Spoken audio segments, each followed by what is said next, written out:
Blog Talk Radio. Are you ready to take a bite out of the competition? Are you looking for ideas to make your business better? Welcome to the Core Business Show with Tim Jacquet, sponsored by Apple Capital Group. At the core of every successful business, you'll find people making a difference. And with each episode of the Core Business Show, we talk with those people, examine those ideas, and explore the strategies that make them special. Now, the host of the Core Business Show, Tim Jacquet. Good morning, everybody, and welcome to another episode of the Core Business Show. I'm Tim Jacquet, your host. Today I have the pleasure of having a new upcoming host, Nicholas Snow. He's going to have a show on BTR, Blog Talk Radio Network. And we're going to talk about a couple of things today in the workplace. One thing we're going to talk about is the views, his personal views and his opinions about the president's mention about gay marriage. Also, the workplace, the effects of having gay marriage or gay couples in the workplace, and how some businesses can, manage that. But if you'd like to come in and tune in to the conversation, please call in at 347-324-3460, 347-324-3460. Well, Nicholas, welcome to the program. Thank you. It's my pleasure to be here. I appreciate the opportunity. Okay. I guess, I was just really thinking, because this is going to be kind of more of an open forum type show. The president's been on the edge, and even though we knew that it will come down down the road eventually, that, he's going to actually support it, but I saw that at the very beginning of the administration, and if they can get the military on one accord, which is one of the most conservative attitudes there are, but they will follow orders. I knew if they got that passed and then now become a policy with recruiting and so forth, then that would he eventually will change his opinion. So what's your idea? Were you really surprised when he said, yes, he didn't see any issues with that? No, Timothy, I'm not surprised, because my personal belief is that privately, President Obama has favored same-sex marriage for a long time. Mm-hmm. But that doesn't mean that he can avoid playing the political game, unfortunately. Now, as a public servant or as anybody that wants to make a difference, we need to ask ourselves what is most important. Is it the end result that is most important, or is it proving ourselves at some point in the process get to demonstrate the highest level of perceived integrity? So my opinion is that the reason that Obama waited as long as he did to come out the way he did, so to speak, was because it is important for him to be reelected. In my opinion, as a registered Democrat and as someone who believes in the rights of all people, and as someone who believes that the best way to secure a world that's inclusive of everybody, at least within the United States political structure, is through the Democratic Party, then I'm happy that President Obama waited as long as he did, frankly. Okay, so kind of curb the attacks and what else is going wrong or something like that. But, if we're going back, he did have a lot of support at the very beginning of his presidency, and even during the election, he did receive a lot of votes from the gay and lesbian community, and you don't look at getting everything you want, but some things, some curtains have come down, and I think I would say probably yes, we have the issues with these states adopting if we're going to allow gay marriage in that particular state, but I think the biggest accomplishment, if you can get the military on board, and a lot of people said, I think in the military, they really didn't have a problem with it, but I was on the base for 2 years with a contract that I had in the past, and it was kind of mixed feelings. I mean, the Army is one thing, the Navy is one thing, the Coast Guard was another, and when it came to the Marines, they're a little bit more conservative, but they mainly thinking of, well, how can I adapt in a shower environment? How can I adapt when I'm on the field? And because the other issue came up with women, because they really didn't want women in combat with them, in hostile environment and dealing with fearing that a woman would break down. But there are some women that would just outbeat the men, that really go out for it. So in seeing that and seeing what we have now, he already took his stand, and it is what it is. We know he probably was saving it towards the very end to show his support. Do you think he got that mentioned that support if it wasn't he think this is such a close election, or do you think it was coming anyway? Does that make a sense? I think it was on its way, and that the administration was figuring out how to stand up for what is right with the least amount of collateral damage to what they want to accomplish across the board politically and for humanity. But just to throw in some personal history, I was in college at Arizona State University in 1980. That's when I graduated from high school. I just turned 50 recently. And congratulations.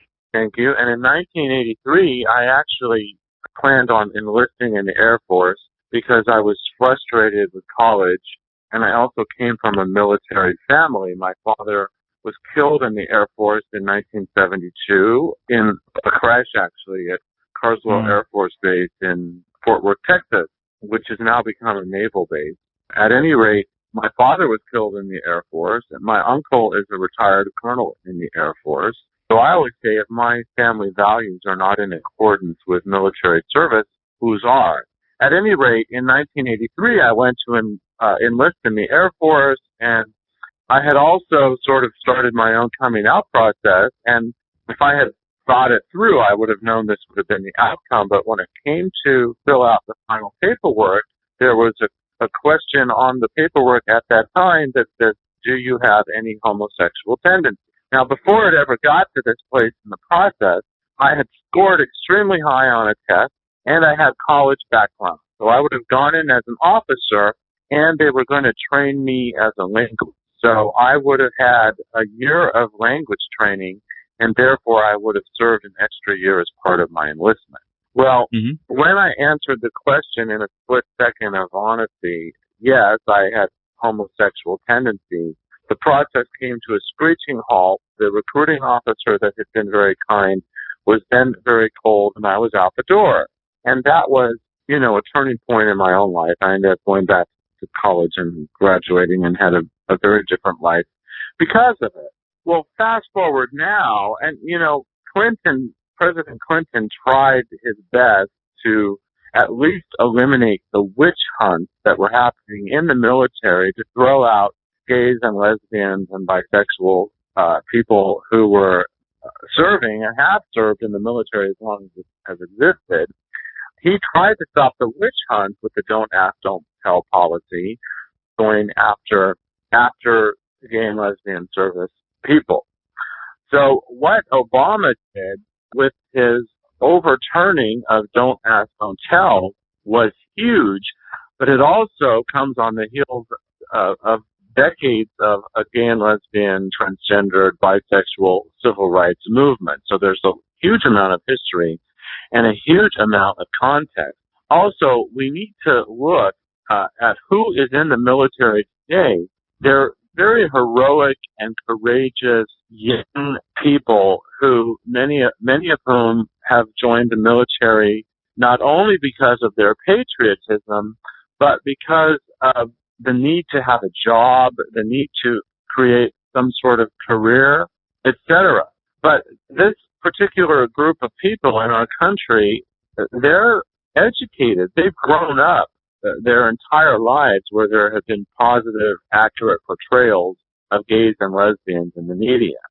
So I believe that across the board within the United States military, at the front line, that same-sex, that gays and lesbians in the military is basically a non-issue. And so many of them, even under the don't ask, don't tell policy, knew who their gay and lesbian and bisexual comrades were. And people know.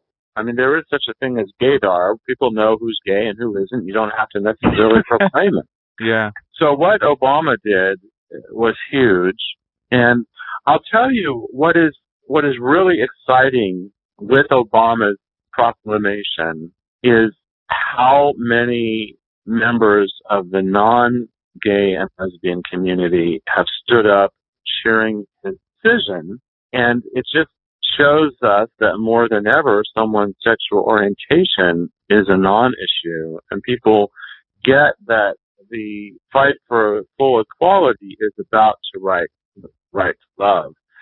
One of the other things that I want to add is specific and personal thank you to you, and cite it as an example of the way that we could tend to stereotype people as to whether or not they're going to like us or be our ally.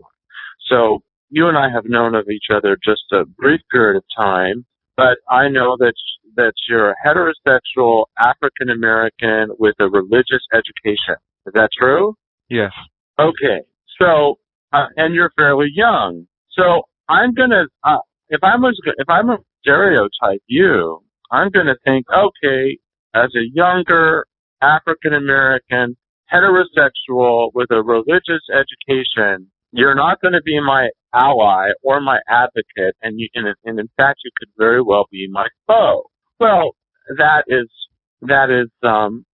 stereotype, and I'm also not stating that by having me on your show, you necessarily agree with my views of the world, but nevertheless, you've provided me with this platform to discuss the issues, and you're willing to raise the conversation for us to participate. So I think that's particularly spectacular.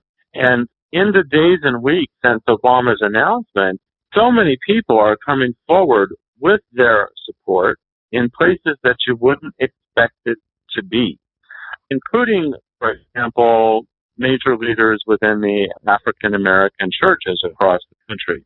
So the lesson in this is that we never know who really loves and supports us and believes in equality. The reverse is true. There may be people who are not to our faces, but they very well could be homophobic or racist or sexist or classist. Yeah, it's kind of, if you really look at it, and I guess if you look at it globally, it's a lot of it's kind of looking at a 30-year picture from 1980. I remember 1980.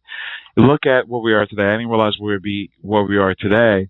But even the attitudes from generation to generation has changed. This new generation have better tolerance. And because one thing I was thinking about, for example, when I approached you during the show, and which we hope we can get some information out, is that kid in the classroom. And I taught school for about 10 years. And, you have this kid who comes in. I taught elementary. And, we can see we have these little personalities going on here. And then you have this little kid that the little boy is a little bit more feminine than the little girl. And you have vice versa. The little girl will beat some other guy down. And you see this in a kindergarten or a preschool.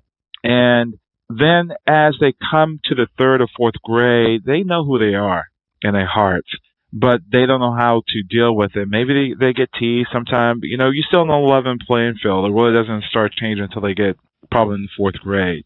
Then there's some acknowledgement about it, and you get maybe some teasing. But, what can we give to that little child that's now in the sixth grade who's going to be bullied and teased to acknowledge who they are? And case in point, I remember watching the private practice of about a week ago, and they had the same little thing. They had a little sixth grade girl who feel like she's a boy inside, and she was coming to terms to that, who she is. But physically, she looked like a little girl, and one of the solutions say, well, let's delay puberty for her. The mother had problems of accepting that. What will you say are resources that you can guide them to when a parent has a child who feel like they're stuck in their own body or trying to acknowledge who they are? What advice you have to give to a parent, let them be who they are, not to force them to be this particular way? What advice would you give to a parent that way, and how should they help their child to be who they are, if that's making sense?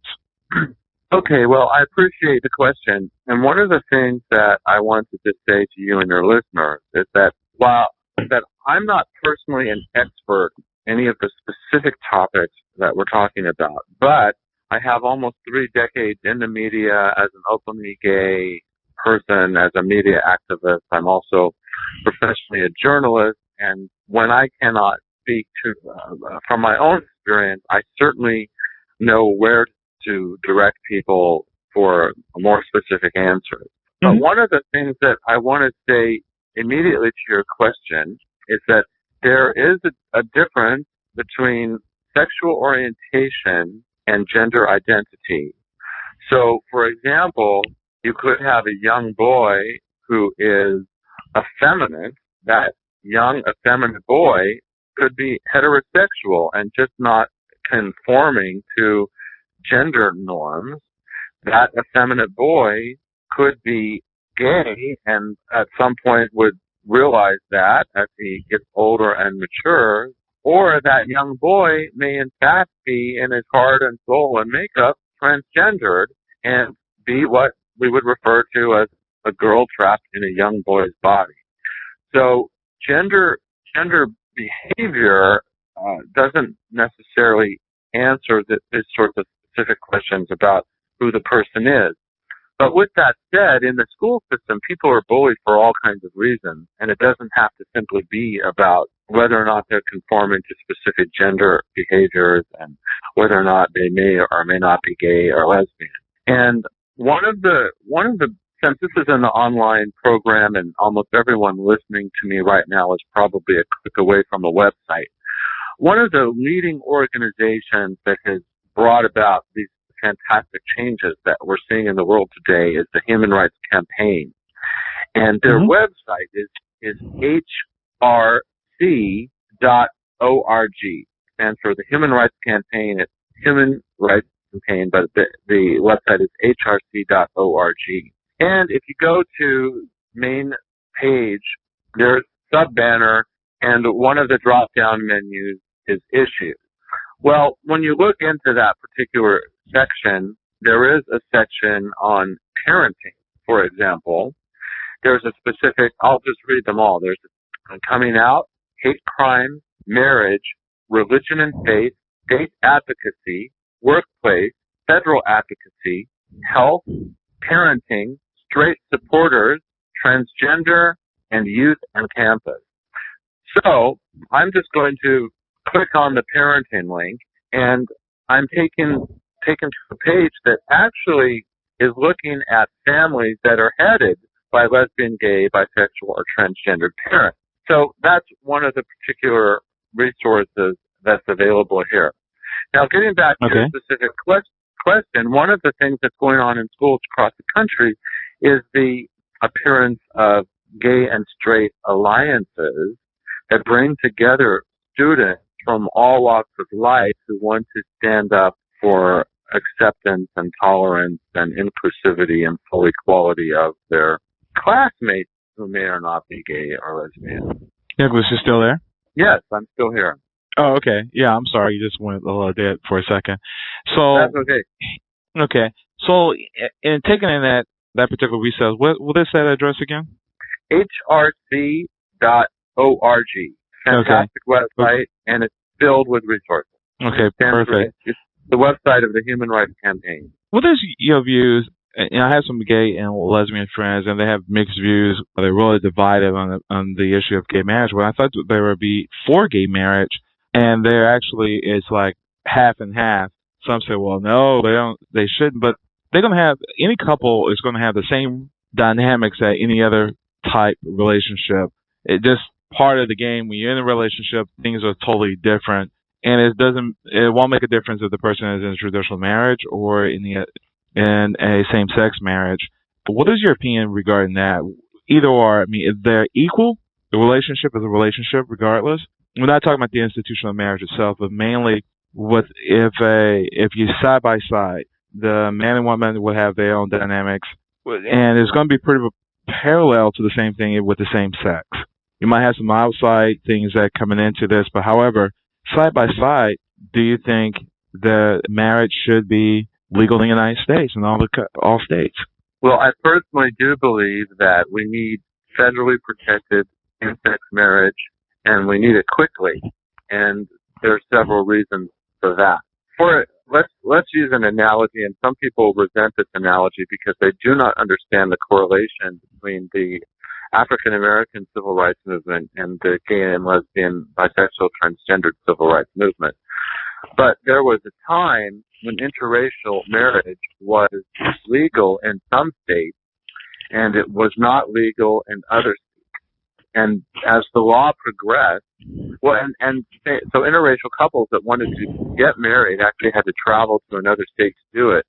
And then ultimately, the law progressed where it was deemed that a marriage that was legal in one state had to be legal in every state and take place in every state.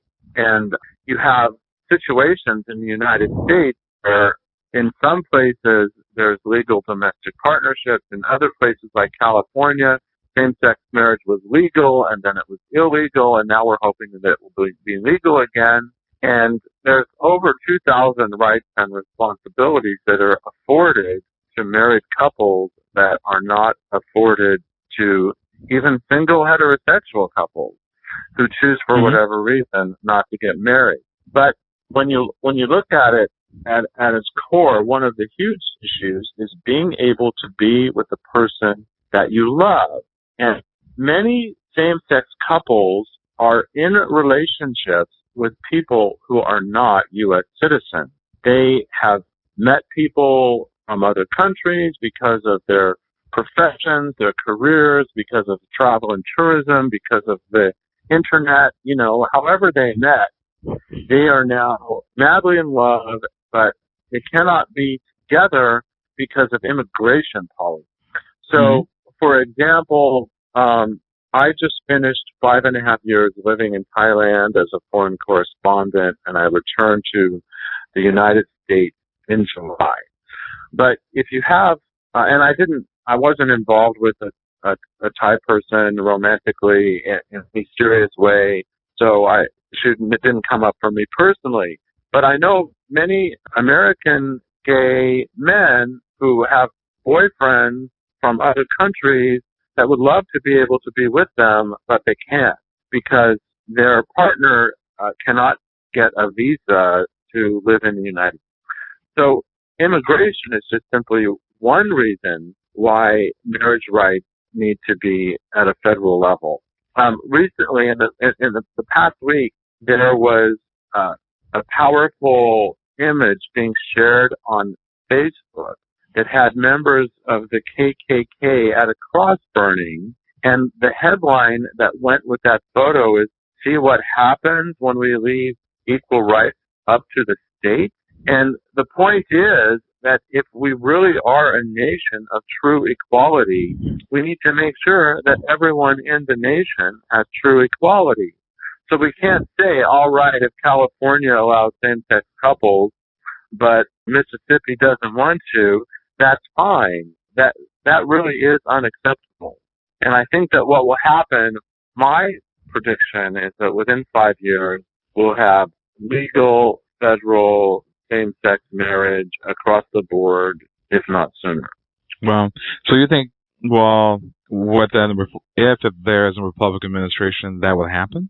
I don't think there's going to be a Republican administration. I don't think there has ever been, and I'll tell you what, this is very interesting that you should raise this. Earlier in the show, I probably came across as a raging Democrat, but the reality is I come from generations of Republicans. I'm one of the only Democrats in my family, but I departed from my family's sort of political center in the early 80s when I came out, and we have had decades of a Republican Party that doesn't get equality. They don't get a lot of the issues that are important to me. And what I say to people today is this is not the Republican Party of my grandparents. And you have many wonderful, fabulous, spectacular, loving, humanitarian Republicans, but they don't control their party anymore. What has happened is because of a very strategic, decades-long stealth effort by the radical religious right, the Republican Party has been taken over and dramatically changed. So the people at the head of the party right now who control it are very much against the woman's right to choose. They're very much against equality for gay, lesbian, bisexual, and transgendered couples.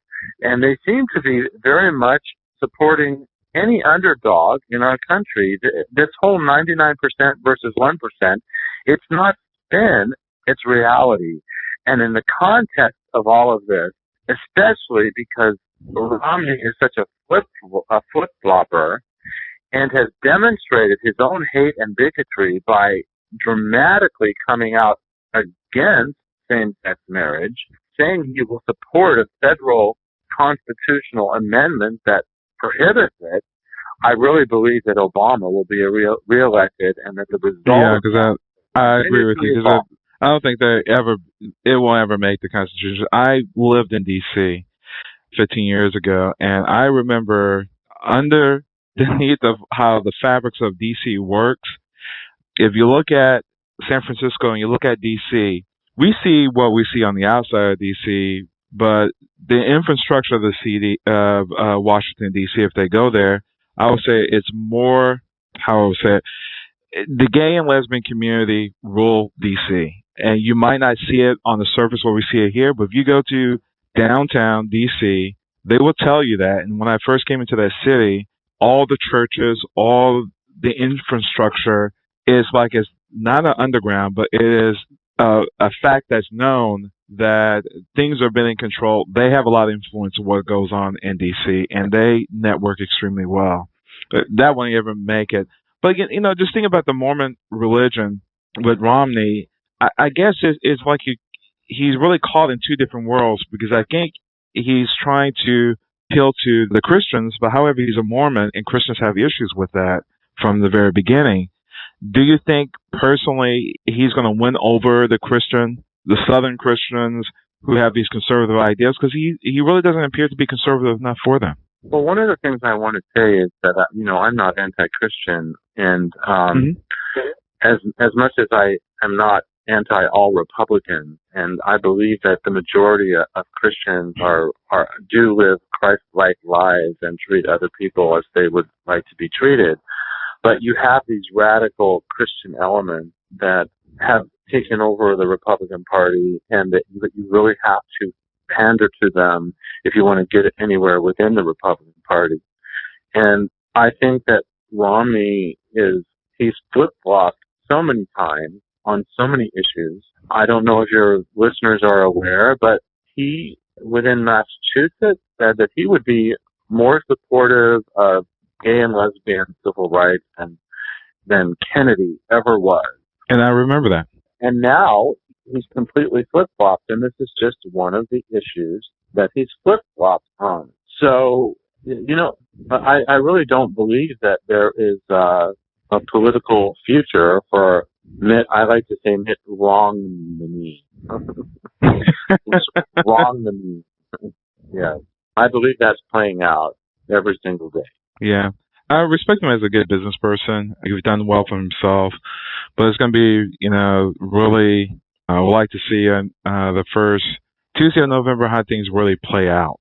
Is he going to get the momentum? I want to challenge you on your statement. I mean, you could say someone's a good business person because they made a lot of money, but isn't the better business person someone that figures out a way for the most people involved with a particular business to win?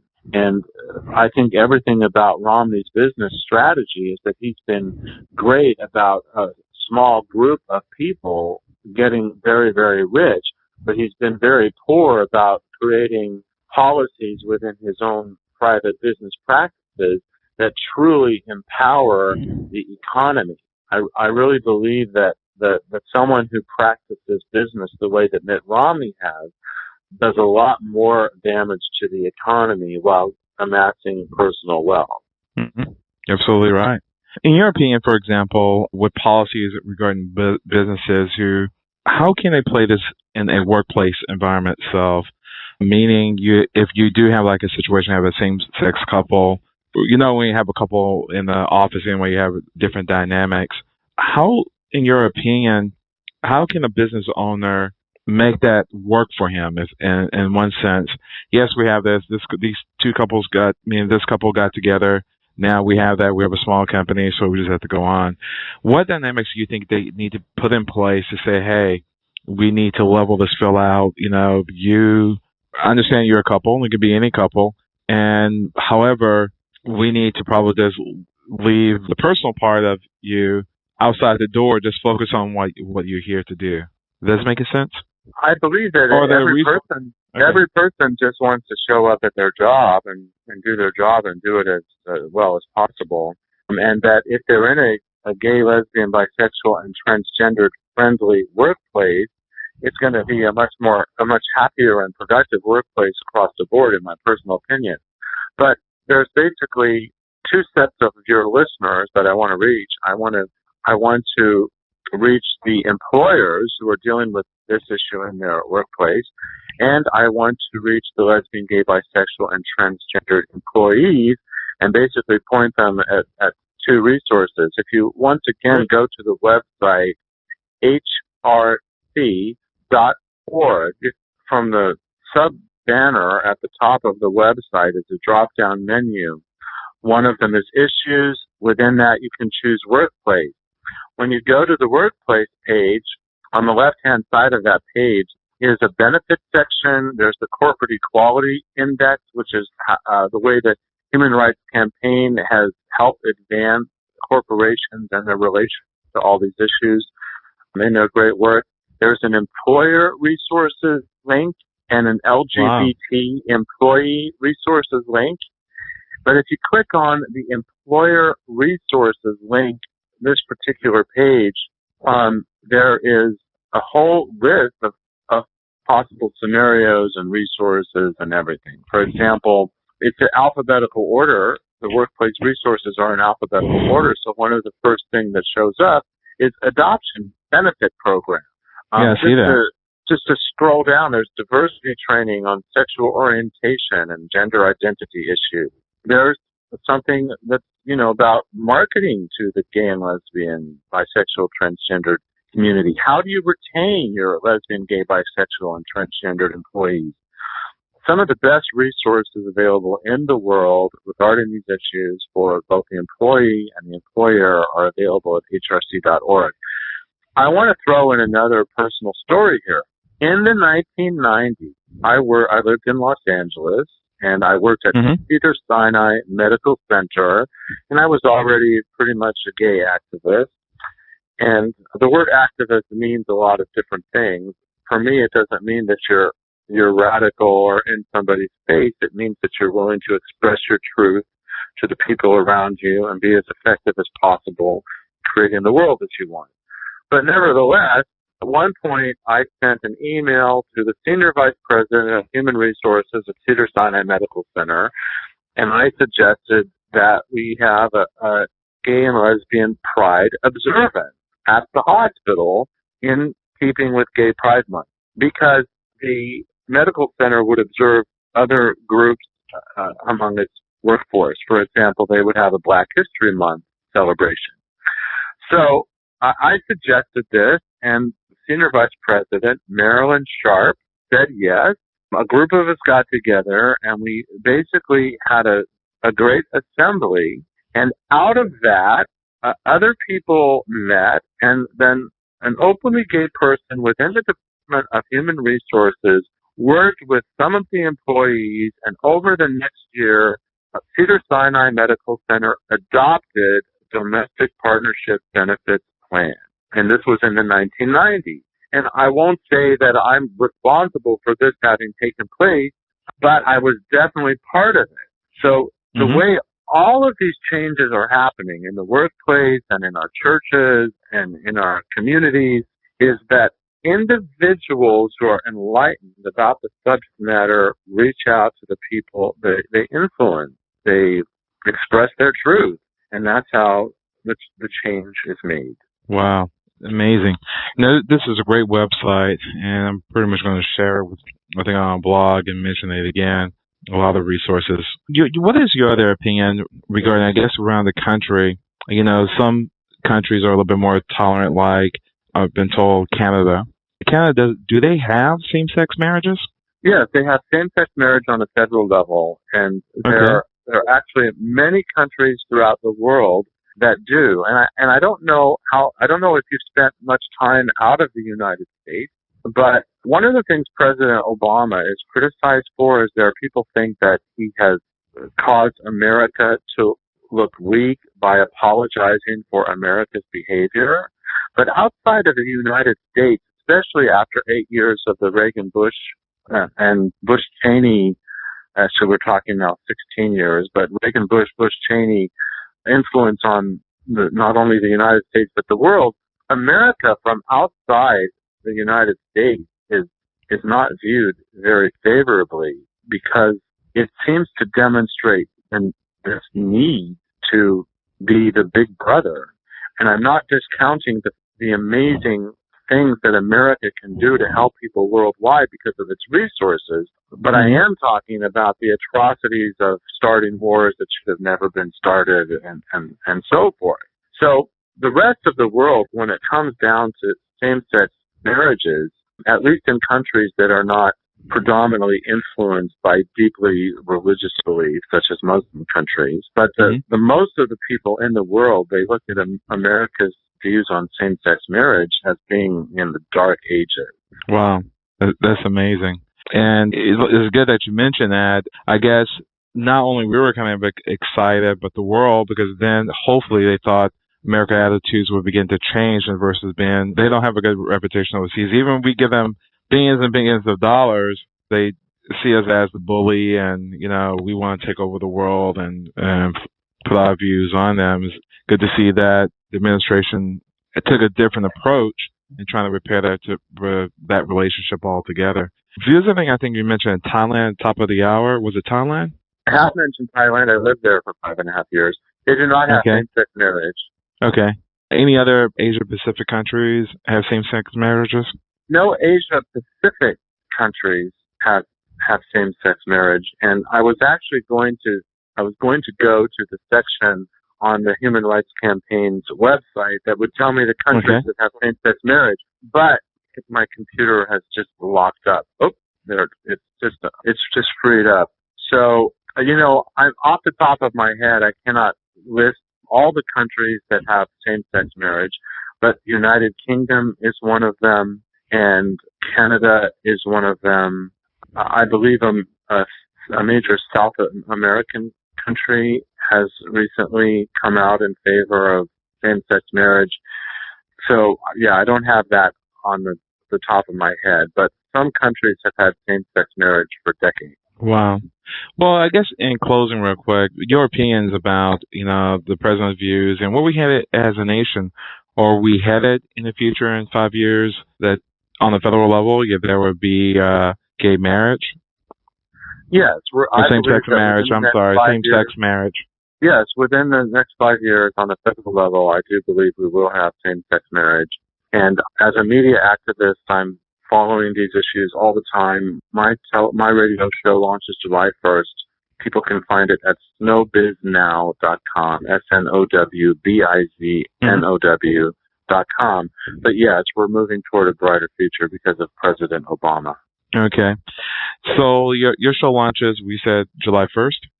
Yes, but I already have 5 YouTube channels with over 1 million views and a lot of content at snowbiznow.com. Well, I got to take a look at it then. I really appreciate it. And just give us your website address one more time. It's snowbiznow.com, produced and hosted by Nicholas Snow. My slogan is small screen, big queen, worldwide. It's cute. Wow.